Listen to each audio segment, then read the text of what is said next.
Thanks for being here. It's really an honor to be able to come down to Los Angeles and speak to coaches down here in Southern California.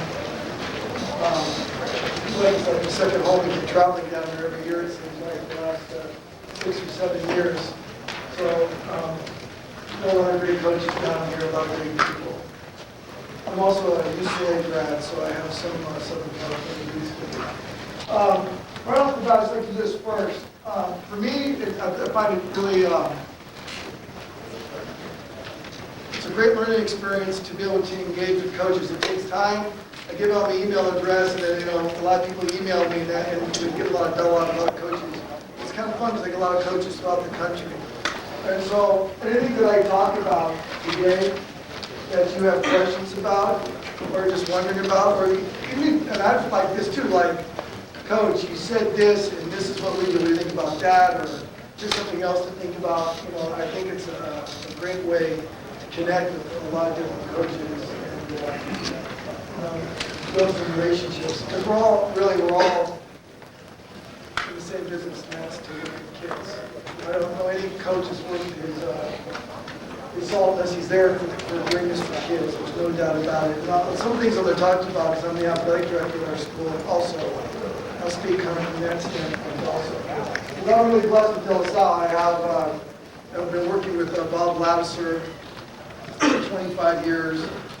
And of course, his name is pretty well known throughout, not in California, throughout the country. Right now he's got the best winning percentage of any high school ever. He's got a 300th win this year.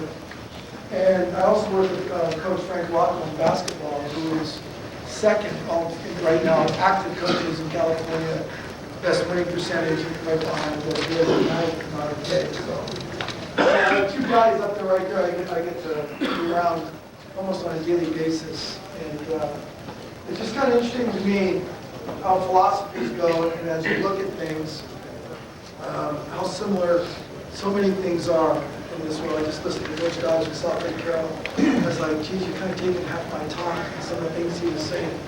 And what I want to talk about are the thing that Gary was talking about, pads for 18 days, and working with the quarterback in February for like 4 months. There's a lot of things people talk about what they do in their programs that you really can't do, especially in the state of California. And we all basically we all have the same rules. They're tweaked like leagues and sections a little bit. So things I'm going to talk to you about are just, I don't know if it's the best way. I don't know if it's the right way. All I know is it works for us. And maybe you can incorporate some of the things that we do in our program. One of the things that I will tell you about right off the bat, and we feel it's real important. And a lot of coaches scoff at us sometimes. I understand that, how that works, but our football team is no doubt, we'll talk about how it's based on hard work and commitment and accountability and all the different things that make for a great football team. But there's also, no doubt, just like class, it's also no doubt that our football program is based on relationships and the relationships that we build with these young men. And don't kid yourself the importance you have in building these young men's life. You think about it for yourself as a football coach. And I don't know what sport you play, but you think about it as you go back into your high school career. Think about, what teachers you had your freshman year of high school. And if you had a really good one, you probably remember him or her. But if I told you, run down your schedule for me freshman year, probably 98% of you can say, I don't know, you probably should run down some of your high school teachers. You probably couldn't remember all of them that you had. But I bet you can remember all the coaches you had in high school, and the coaches on the staff. And that's the influence you have on a young man's life, when you're coaching football, or a young woman's life, that being the case. But that's the influence you have. And your job as a teacher and as an educator, and that's how we look at it at De La Salle High School, the athletic director. When we talk to our coaches, you're the educator out there. The field is your classroom. But we expect you to believe in the same philosophy and the same mission statement as our school believes in. And we take their jobs extremely seriously there. An example, just 2 days ago, I just had a great example, our jobs as educators too. We had a student, this is a non-football student, but I got a bad football one, so later. A non-football student, he's a wrestler, and he wasn't wrestling that night. This is at a meet at our school. Okay, we're having a wrestling math meet at our school against their team. And we had a friend come up that wrestled at another school that was graduated in the first year. It was during, it's right, it was the night of the USC Texas game. So January 4th, I think it was. So this kid, being a college kid and all that, college kids, whatever. He decided to go out in the middle of the meet, because the match, because the kid wasn't wrestling, decided to smoke a joint right in the middle of the match. So the kid comes back, and our wrestling coach used to work continuation circles. That's always helpful because he's seen that look before. So the kid's all blurry-eyed, red-eyed, and all that, and we bring him up. It was actually, he goes, you want to talk to him? We got to talk to him. He wants to talk to me right when Vince Young gets the ball in the last 2.5 minutes. I'm like, now you want to talk about it? It's like, all right. So we go in the locker room, and we start talking to him, why are your eyes red? I don't know. And basically, it's marijuana, which if you don't spell it out, which I didn't, it's hard to do it. He's like, all right, well, we heard your name again. You're going to be done, blah, blah, blah. He goes, I swear to God. Well, in the meantime, the other kid that he smoked dope with, he was staying with one of our assistant coaches, so he smelled it on, and he ratted, the whole thing out, said I was smoking. I'm sorry, he's in college, he has stuff to lose. And basically, he told me that kid was with me, he smoked it and all that. So, yeah, so he busted. So I'm talking to the dad. And his dad, the wrestling coach decides, you know what, I don't know, I'm suspending him indefinitely because he's never had a kid actually smoke dope on him in the middle of a match. So that was a new one for him. So you want to think about it. So while he's thinking about it, the dad's like, his dad's kind of, at first he's like, I'm going to kill him. But we drug tested him, and they found him with paraphernalia a week before, but that was his friends. And I'm saying, like, I think you're saying, they have problems. Like when you're testing them, it's like, well, testing the beat, I'm not going to do that. So, bottom line is, we have a rule at our school. If you're caught cheating, it's 40 hours detention right off the bat. It's 40 hours. Boom, you get it. So that goes into your co-curriculums.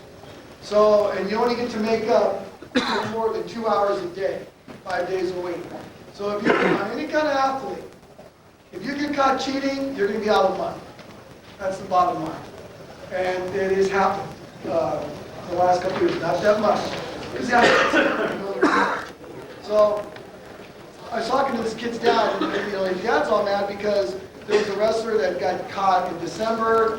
He spent his 40 hours, and now he's back wrestling. And I'm talking to him, I go, well, like, if your son was caught cheating, that's at least 40 hours. I mean, he's only had him on for 2 weeks. So I don't know what we're going to do. The coach is talking with him and all that.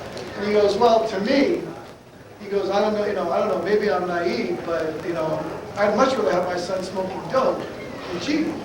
Because cheating, that's an integrity issue. I go, oh, so smoking dope in the middle of a wrestling match and then lying your ass off is not an integrity issue. Okay, I get it. So, and I think that's what we're dealing with, in a lot of times. You are really the primary educators in a lot of things about values. I really believe that. We have a lot of juice in that area. I think it needs to be taken really seriously. And what does that have to do with defense? Well, to me it has everything to do with that because that's how we build our program. We build our program that way. And everything we do follows through with our accountability and responsibility of our athletes. And I think the one thing that we're known for, I think about at De La Salle High School, and we did have the winning streak. We've lost some games the last couple of years, but I think people that saw us play against Mission Viejo this year, which was a good game. I mean, that's a great program. And you got to be on your game to get them. There's no doubt about it. And I think people were really kind of impressed the last couple of years. They had some pretty big boys, and we were hanging with them with a bunch of undersized kids, like our green technique is literally he's 5'7", 205. I mean, and he's all of 5'7", and he was hanging in there with them. And we don't get the 6'3", the 6'4" guy. We get him, but he never comes out for football. I don't get it. You walk on our campus, you see, well, look at that guy. I know, yeah, he doesn't play. he's a lacrosse player, or bowling, or golf, or whatever, but they don't come out for football. We have one big one now that's a sophomore that's will be good, but we don't get a lot of 6'3", 255. We get a lot of 5'10s, 205s, 5'11", 215. And how is it that we get these guys? I think they play pretty good defense. This year in the playoffs, our first team gave up 7 points, which is the reason why I mention that is because we believe, and our offense has gotten a lot of play over the years. Coach Life's running his veer option on that, but we really believe you're going to win games, you're going to win a championship. You got to play defense. That's in any sport. Find me a sport where a college professional team is winning the championships, maybe every once in a while, just on offense. You got to play defense. There's no doubt about it. So we developed a way of going about that, and anytime you have any questions at all, feel free. And really, our defense, and I put it under 2 categories, which I'm going to talk about next. Defense, special teams. I think they coincide with one another. And that's what the next one is. Okay. Just like okay. I developed my philosophy by getting around our offense and understanding what we couldn't do. So I think, there's a lot of logic to about playing defense. And one of them is, what is it that you see your offense have trouble doing? Chances are that's what that most offenses are going to have trouble doing that. So I understand that on our offense, something that we have great difficulty doing is we can't drive the ball 70 or 80 yards. So I want the team when I'm playing driving the ball 70 or 80 yards. That's a big thing to me. It's one of our main goals is right off the bat is no big plays. Cannot give up big plays. Make a team drive the football because chances are, I watch us do it, there's going to be a fumble, there's going to be a holding, they're going to screw it up. They're kids. And it's very difficult for them to methodically drive the ball up and down the field. So with that in mind, I don't want to put myself defensively in situations. I think this is something that looks like if you're a blitzing team, we love to bring it and all that. That's great. But I, myself, if you're going to blitz all that, you better have the guys to cover because nothing drives me crazier than a blitz-happy team watching this, and then all of a sudden, a 2-yard slant goes for 80 yards. That to me is just like, what's the point of that? I just believe at this level, at high school level, you got to make them drive the ball because we can't do it. Like I said, we can't complete it out consistently. So we run out. Our quarterbacks, we've got some decent quarterbacks. Consistently, we cannot throw an out. So right off the bat in my pass coverage, my thing is, let them throw an out. I tell our kids that in our zones, you play in the strong safeties, the guys are playing inside, linebackers, everybody. Inside out, take away slants. It's the easiest pass to complete. Make them throw an out. And they can, and like every once in a while, you run into like a Mark Sanchez who can do that, but still, consistently down the field, I'd like to see it. 2 years ago, we played Mission Viejo at our school, in our field. This is what we did. They kicked our butts up and down the field. They kept driving and driving until when we got near the goal line, that's where we put the stop on. Eventually got to it. It was hard for them to even, and they had a great, that team 2 years ago. It was a great team. It was even that strategy worked. We still, to make it go all the way through, we gave up no big plays. They had to dig in, Chase ran over about 30 of our guys along the way, but we eventually, though, just kept going after it. And just stay put, stay calm, and don't get a big play. And, we ended up losing that game 17-14. So that was a pretty good effort for our kids in that season. Okay. I think you have to think about this, too.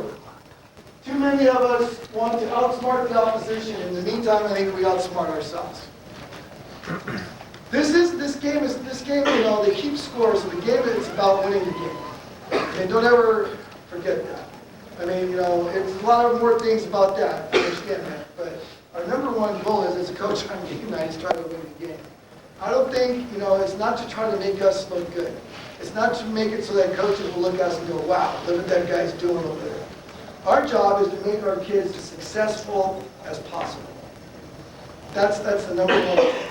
And we got high school kids. And that, wow, does that take a lot of work to get him to that point? I mean, I was looking at Coach Schneider from UCLA. I was presenting over there for Coach Schneider at UCLA, everybody in that one. He's talking about, your punt return, and they're taking 20 minutes, every day of practice, just going over the blocking of one-on-one drills and all that for punt return. And I'm looking at it going, God, that would be great, but who has time for that? To do one-on-one drills for punt return for 20 minutes. I mean, I don't, we don't, and I seriously doubt that you do either. I mean, we went into our first scrimmage, our backup quarterback ended up becoming our starting quarterback.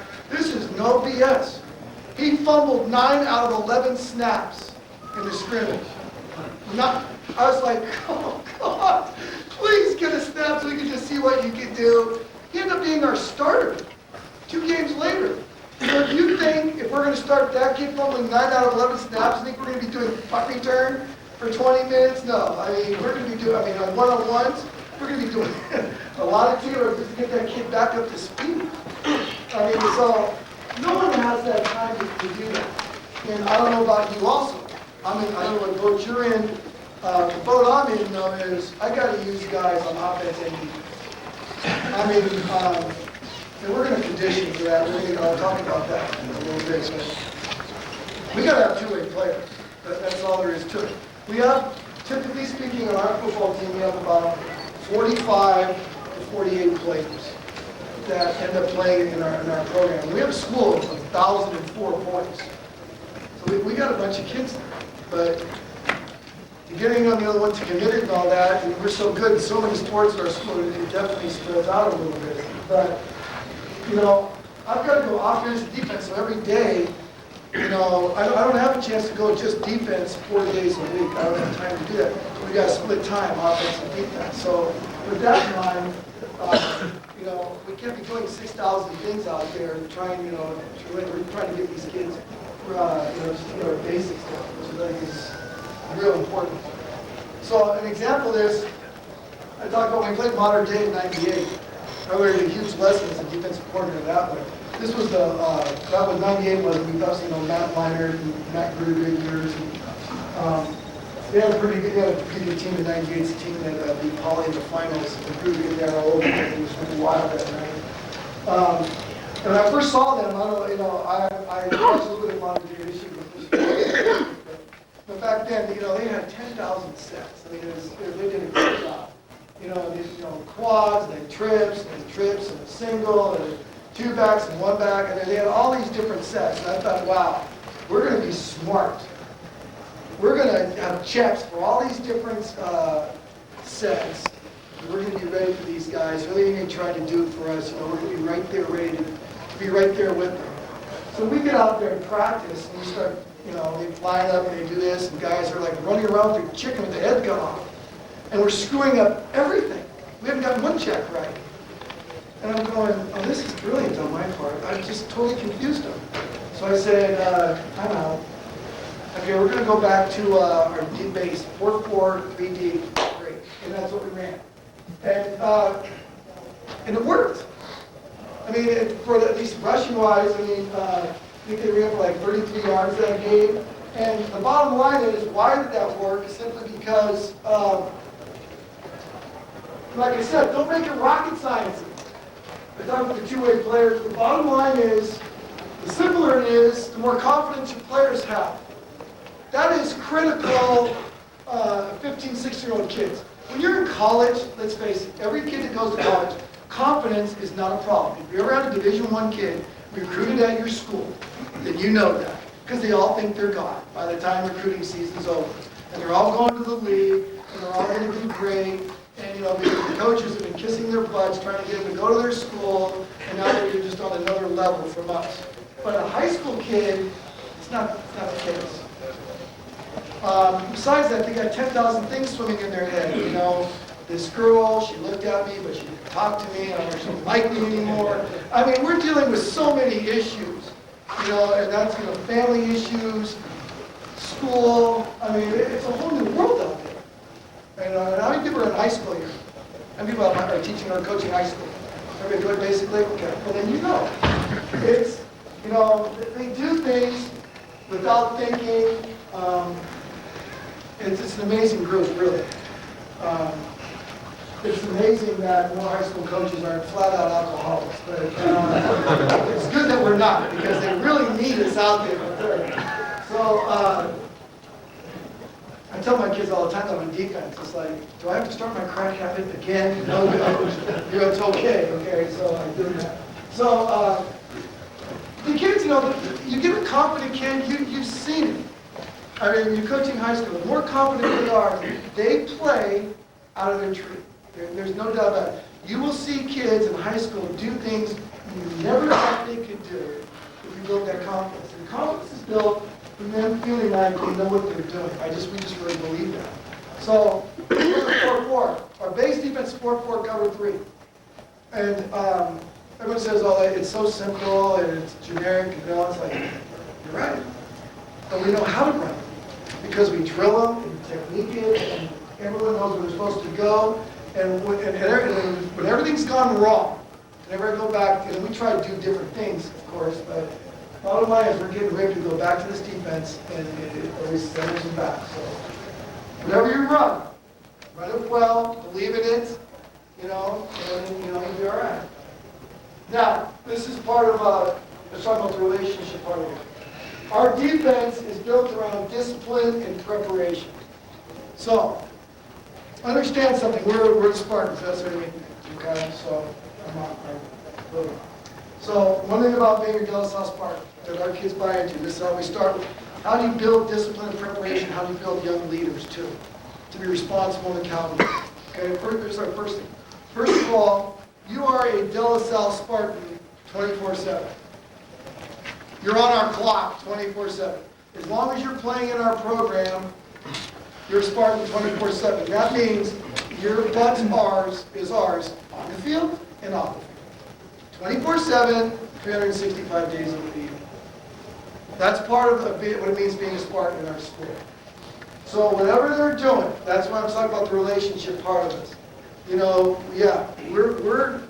with you. We're going to work with you. But you're part of us 365 days a year. For the juniors coming back and the sophomores going to be juniors coming seniors, there is no off-season for you. You're a Spartan at all times. Example of that is, and this has never happened in our school, so I don't want you to think we have a bunch of thugs or anything like that, but this was one of the dumbest things that's ever done in my 25 years. Over on Christmas Eve, the night before, it was Christmas Eve, it was 2 o'clock in the morning. 6 of sophomores in our school, 3 of them being football players, decided, and they planned this a day ahead of time. This is the scary part. Thought it would be fun, or I don't know what you'd call it, to take baseball bats to cars randomly and break their windows out. And it was like, well, that conversation, sophomores, so, they really ought to be sent out to pasture for a year until they come back as juniors. But so one of the sophomores is a JV player. 2 of them were JVs coming up to varsity. One was a varsity player, was a sophomore. And so on Christmas Eve, the mom, whose brother played for Coach Lasser and myself back in the 80s, made the kid call me up, call the assistant coach that she knows the number, said, what's Coach Edson's number? Made him call me and tell me what he had done. So we brought them all down to school during Christmas break. And the first question was, why did you do that? We're just trying to understand. You weren't drinking, you were on drugs, no. So you did this sober, which is even more disturbing about it. But I didn't tell him that. And so, why did you do that? I don't know. That's really not a good answer. I don't know. Not doing things, not having a reason for why you do things, it's not a good way to go through life. Bottom line is, though, those guys know. That was December. We had just finished our season 2 weeks before. All those players understand now, and we're going to hand it down to them probably next week, that they're going to be disciplined for next season. They're going to miss, we're debating right now between 1 or 2 games right now for something they did 10 months before the season even begins. And that's the way it goes. And the other part is our seniors are going to be seniors. They're like, when are we going to have a meeting to discuss those guys? With those guys. It's like War of the Flies. Like, you're not going to meet with them, okay? We're going to meet with them. Don't worry about it.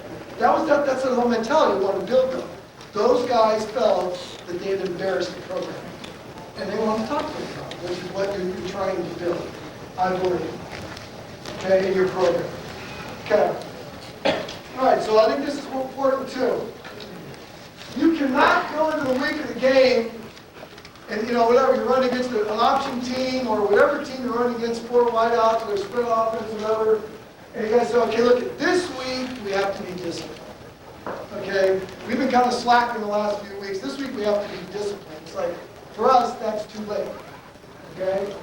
We believe discipline has to be created in the off season, and this is where we're talking about. It starts off right off the bat is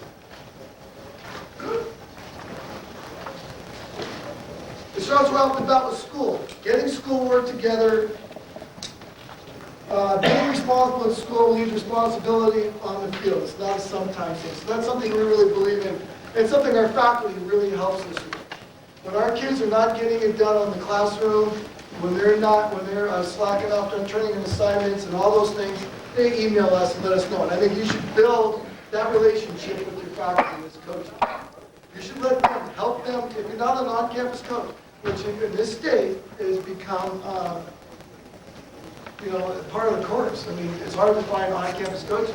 Coach Dow was talking about Texas. I know in Texas, you cannot coach in a school unless you work there. You have to work there.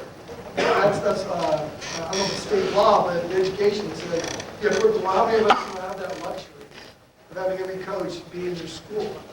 So this is a good way to get to know the teachers, and a good way to find out about your players, what's going on. And I would say, too, get to know your dean assistants, whatever that's what we call them, assistant principals. Get to know them and say, if you have any problems with these guys, I want to know about them. Because we think there's a direct correlation the way you are off the field, the way you're going to be on the field, in the sense how we're going to be able to rely on you, and are you accountable and responsible. To us, like I said, it's a 24/7 thing. So they're all our students great students? No. We don't have all geniuses, and they're not, and then they miss things and all that, but they're held accountable for that. Right now we have some players under a 2-0. So right now they can't, even though they're eligible, we have our off-season workout program already started. We don't let them lift with us. We don't let them run with us right now. We're doing any of the plyometrics and all that because they're under a 2-0. We want to see great progress reports in the next few weeks before we let them on with the team. Believe it or not, and those kids do not look at that as a vacation. Because when we build relationships with this team, the way I'm talking about, they feel like now they're letting their teammates down. And they're going to work harder in the classroom to get themselves back into that kind of program. So that's, I think, is real important. It's a big part of who we are, and that concept of the players feeling like they're letting each other down. Okay, well, like I said, we talk about, you be on everything on time. At least in the football program, teach them accountability. It's real important to us. Whatever we tell them to do, they got to be there on time. And we mean on time is on time. So if we say 12, it's 12. It's not 12:01, it's not 12:02. So a lot of our kids come to everything about 10 or 15 minutes early. We have Saturday morning workout and lifts and all that. And some of our kids live 45, 50 minutes away. None of that can be used as an excuse. Their parents can't be used as an excuse. Everything they got to do is got to be on time. Once again, it teaches them responsibility. And if you don't think, being responsible has anything to do with defense, then, I think it's crazy. It has everything to do with defense. I believe defense is built upon around responsibility. Okay. Now here's one. Here's my pet peeve. Toughness.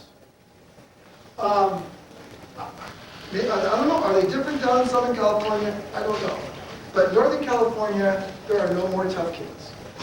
I can just tell you that right now. Hardly anybody is naturally tough anymore. And I'm 47, and I talk to my friends. I blame my generation for it. I'm all for parents, and dads especially, getting involved in their kids' lives, getting involved with them emotionally. I think that's really important. But I believe we just, we completely babied our kids now. I mean, it's just amazing to me. I mean, I'm getting off the airplane today, and before we land, the pilot says, turn off your, please turn off your MP3 to your iPhone if you show them. You know what I mean? It's like, those list like 20 things you have to turn off. It's like, these kids are given everything to entertain themselves. Nobody goes out, no one goes out and plays anymore. Nobody goes out and sweats anymore. And we got a huge obesity problem in this country with our young people. And I think we're to blame because, and I understand it.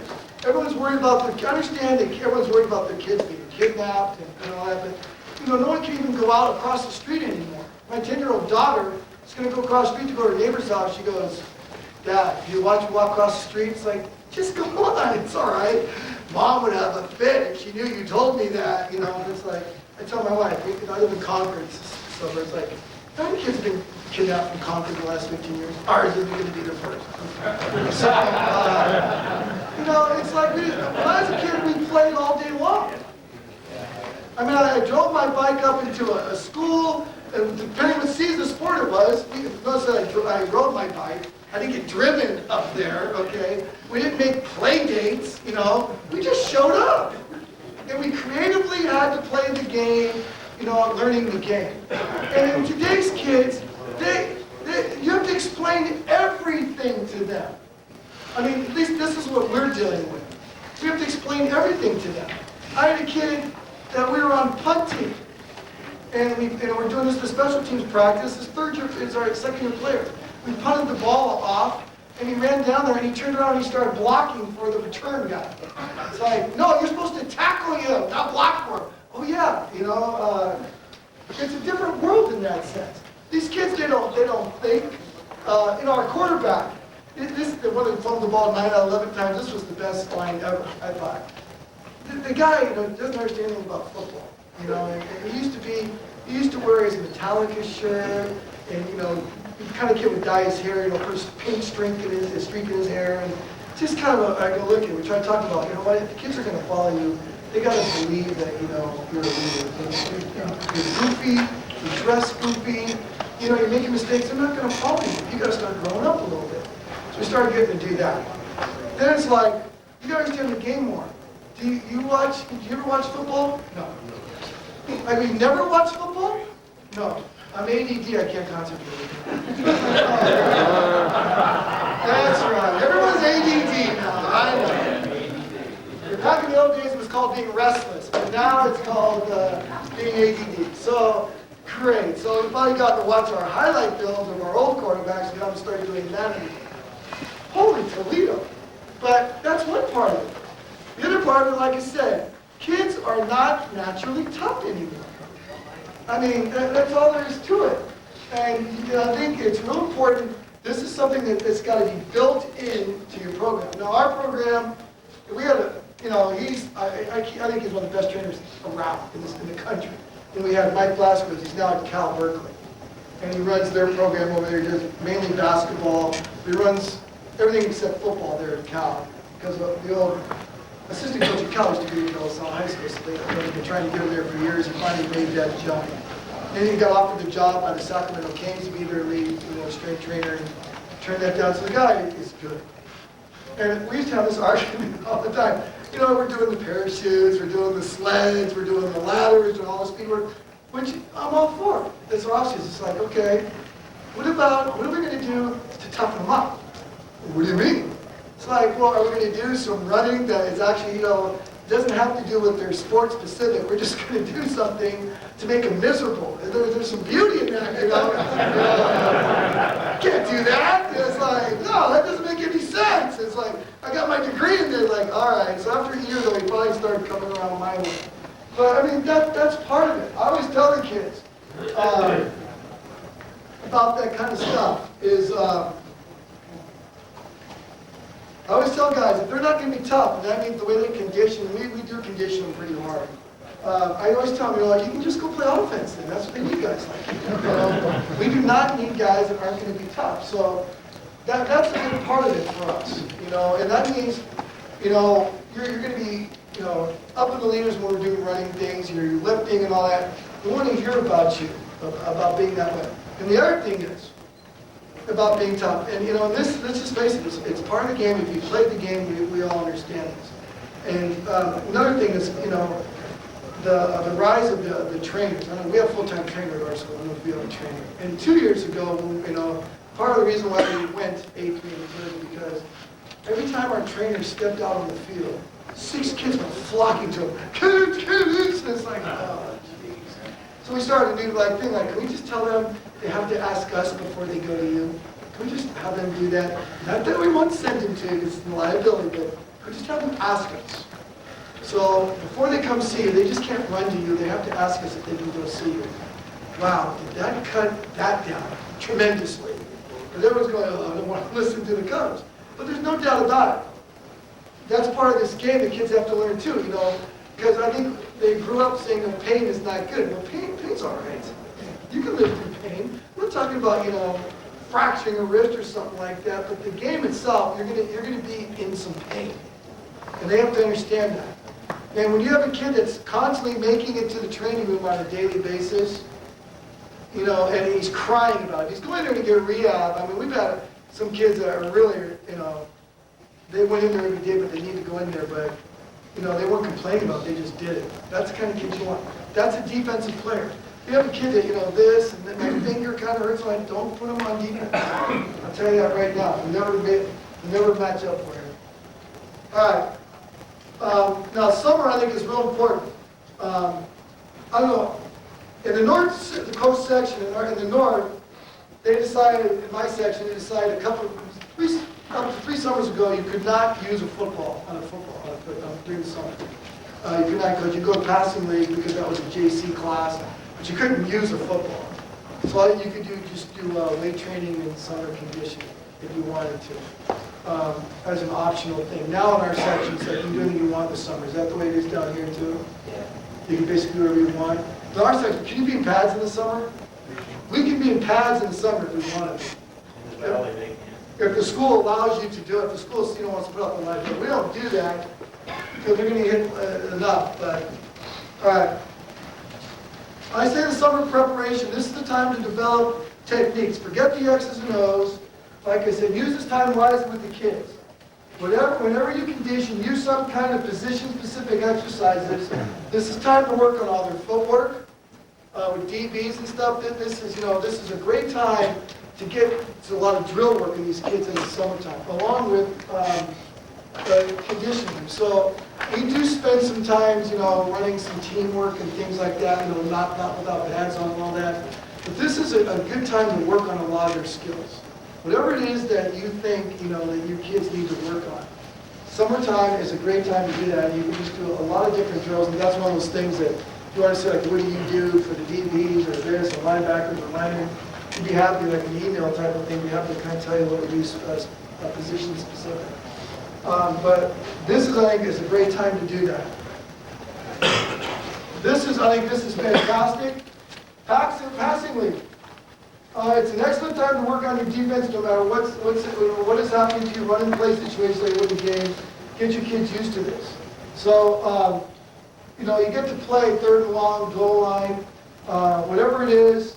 If you sub guys in, if you have a nickel package, it's a great time to work on that. And when I said no matter what's happening to you, Coach Dodd mentioned this in Salle. You don't want to, your goal is not to win passing. I've seen teams play against us, that was their main thing. They're a wing team and they come out and gets us some 5 wideouts. And they're running all over the place. And the coach, here's the coach. All right, huddle up. Okay, it's taking 2 minutes per play. It's like, I'm trying to get some work in here with my DBs. Maybe you can speed it up a little bit here. And they're running all these things. It's like, they don't run that offense. That makes no sense to me. And this is a good time, if you're getting, you want to work on your man team, they're running all these routes to beat you against man, they're picking you and crossing on you. But that's good for the kids to learn that. It's good to learn to deal with those situations.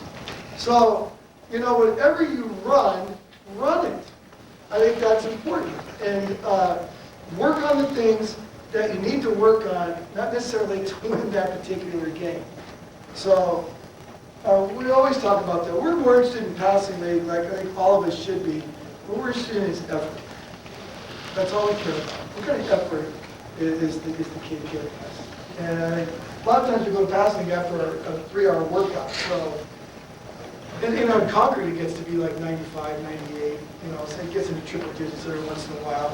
Our kids are out there in 95-degree weather, they've been working out for 3 hours, and they're out there and they're kind of dead, and Coach Lauser's yelling at them, and it's like, well, Coach did that, was bullshit, it's like, okay, that's all right. So, that's good though.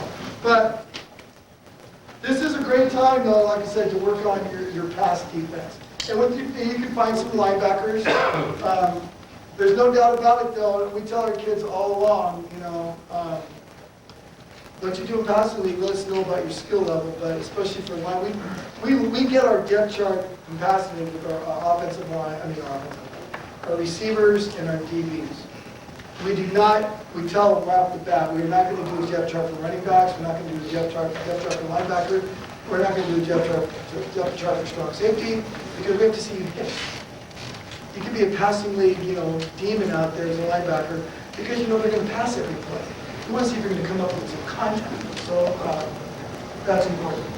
And I talked about film. Summer's a good time to prepare your teams. Well, ladies, I put down like the Midi St. Louis example. One time we were going to play Midi High School, it's up there, which was a wing T team. And the second week we were going to play Honolulu St. Louis. And they were a spread offense team. So we felt like if we just concentrate on game one, which is, we understand that. I mean, you got to get to game one before you get to game two. When we spend all our energy trying to prepare for game one in the wing T, but also we go to spread, we felt like 2 or 3 days wasn't even traveling to Hawaii and all that. It just wasn't going to be enough. So we started watching film of both teams in the summer. Bring them over to your house, have an ice cream thing, bring the kids over, or you can do it at school, wherever you want. I just think like sometimes if you bring kids into your home, as long as you feel like they're not going to break anything, that it's just kind of special, because it's like just telling the kids, that you invite them to your home and say you're building a relationship, and now you're trying to buddy up with them, but you're right, it's a sign of respect. So we'll bring them over, and we started watching that ahead of time. So you look at your schedule sometimes, because for us, preparation is the key thing when it comes to defense. And I talked about our scouting part, which gets into the preparation part of the talk here. I put it in the bag. I tore it down. Put it in the bag. Oh, there it is. I had my glasses on, I'm still wrong.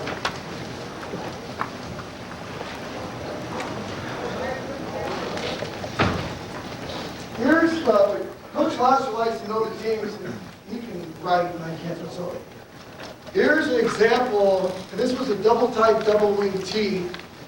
This is in Nation Valley where Tim Murphy from Clovis East came from. So this is a scouting report, for example, we gave our kids in 2005. And the preparation we do. And what Coach Lasser does is, even though he just likes doing it, is like, he'll write up the set, and then he'll write lines to the kids and let them know, like, that's double right, double, we called it, motion right. This is where all the lines are where they like to run the play. And he'll do this individually for each set, and then he'll total it up. So double tight, double wing, 33 runs, 9 passes. Then he'll break it down individual plays, he'll draw them up for him. And he'll do this for each individual set. Then at the end, then he kind of just goes through the scouting book, how he drew it up himself and what he did. And he's like first and 10, left hash, yard line, and all those things. So he kind of breaks down a couple of games on the scouting report. And we give these to the kids on Monday. And with basically, the defense going to go on Tuesday. And they're supposed to devour this. And he spends about, depending on how many sets and teams, 5 to 8 hours on a Sunday doing this. And let me tell you, you come out there on a Tuesday, and they run a certain set, they run a definite play out of them, and the kids, they go, what do they like to run out of this? Like a linebacker makes it, what do they like to run out of this set? The kid doesn't know the answer. Oh, good luck for him. Do how many times I spit on that guy? I gotta hear the lecture for the 100th time. It's like, it ain't worth it. Just study it, okay? So that's part of preparation is our scouting part. The other part is, I don't know about what you guys are doing. I understand, We all need time to get a break, but we don't have a period for sports at our school. It's a straight it's a 6-period day. We go right into athletics right afterwards. So lunchtime, we start noticing, all our football guys, especially during the season, they all flock together and eat lunch together. So we said, hey, as long as they're going to eat lunch together, why don't we watch some film together also? We can eat lunch and watch film and be productive. And some of our teachers say, like, you never give them a life and all that. They're like, do you want us to put them on this campus? We're watching them. We're watching the animals. You should be thanking us right now. So we take them at lunchtime. This is where we watch film. And this is real important. We watch film every lunchtime. And I've learned, make it interactive. By that I mean, after like the first day or 2 days, they got their scouting report, especially like on a Wednesday, have the kids say, okay, next play, put it up on the videotape machine. You go, okay, have them go like, I left, and it's like 2nd and 5, it's I left, 2nd and 5, what are they going to do? Quick hitch, or toss left, something like that. Something off the scouting report, so it makes them see if they're thinking about what the scouting report's all about, if they know what they like to do out of this. But it might say like, this set, it's going to be, I don't know what, it's going to be the pass play. So things like that. So they're thinking about what's coming up with that. I think that's one of the things I started doing this year that I thought was really important, and it worked well, and it helps them to get to know that. Because if a kid has an idea what's happening, they play it at a much faster speed. They're trying to react all the time. All right, and then our practice, we tackle every Tuesday. You can't become good tacklers unless you practice that. In the secondary and all that, we do live tackling since the guy gets to make a move and all that. And we're tackling for about 15 to 20 minutes. We have 2 or 3 different stations. We put them through tackling drills. So we tackle every Tuesday throughout the year. Make sure that they're getting at least good 15 to 20 minutes of tackling. Some kids are naturally good hitters. You don't have to worry about them as much. But a lot of kids do not know how to tackle. It's a lost art, is it not? As a football coach, you watch pro football, sometimes you want to throw up all over the screen. They cannot tackle. I'm from Oakland. The Oakland Raiders are the worst tackling football team I've seen ever. It's just sickening to sit there and watch. Well, we don't get to only watch away games, but when we do get to watch them, it's bad. We do individual work on every Tuesday. We do some kind of 7-on-7. I just think this is real important, and I could discuss practice with people later, but this is real important. We do teamwork a lot. We believe if our kids are going to learn how to hit, they're going to have to hit. We do live on the line. We don't do live to the running back and all that, but we do a lot of teamwork. And we condition them a lot in the summer for them to be able to do that. So when we go, by the time we're ready to go pads, our guys are ready to go. And I think this is important. Number one, always do something that's not in the scouting report. Maybe even something that they did 3 years ago, if you have that memory or something like that. Just do something goofy, like just go no huddle, spread offense one time, your team's never seen it, just to see how the kids react. One time a week, have like a 5 minutes, this could happen, period, type of thing. I think it's just what it's preparing the kids. Get your subs work, especially in high school. I put this kid up there, Jason, picked up, I went through one season, I went through 5 strong safeties. And this kid, Jason Douglas, like this picked up, and it's reminded me, we practiced all week long. He was my new starting strong safety, my 3rd one. First play of the game, he sprains his ankle, it's out. But my sub has been in a lot. He's been practicing, so he wasn't like, oh no, I'm in now. It keeps him more engaged too. You gotta have subs in there, you gotta practice. I know you want to get your first to work, but you gotta get your subs. This is football, guys can get whacked like that. They got to be ready to go. They got to know what they're doing. And this is one of my pet peeves too. I know this happens to you.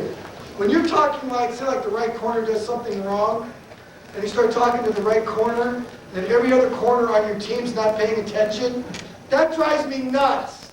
It's like, do you play corner? Yes. Well, this is for you also. So make sure everyone's on the same page. They're listening to you. So you got to learn that when you're talking to someone, they all crowd around you and learn to do that. You got to work on that. Get over here. When I'm talking, you listen. So I think that is huge in practice, because I don't know how many times Looking at your players out in left field. You work so long and so hard, you want to be, you make sure everyone's on the same page with that. And I didn't even get to our summertime stuff that we do with that. That's a big part of our conditioning and stuff like that, and the accountability things. I didn't get to do team meetings. A lot of things we do for accountability, this is just the sketch of it that I can give to you in this 55 minutes. But once again, if anybody have any specific things you want to hear, because I do have some other things that I can get into also about what we teach with accountability with our players and a sense of preparation and stuff like that. We just kind of ran out of time. So, does anybody have any quick questions on it off the bat? Or is that it? Yeah, Coach.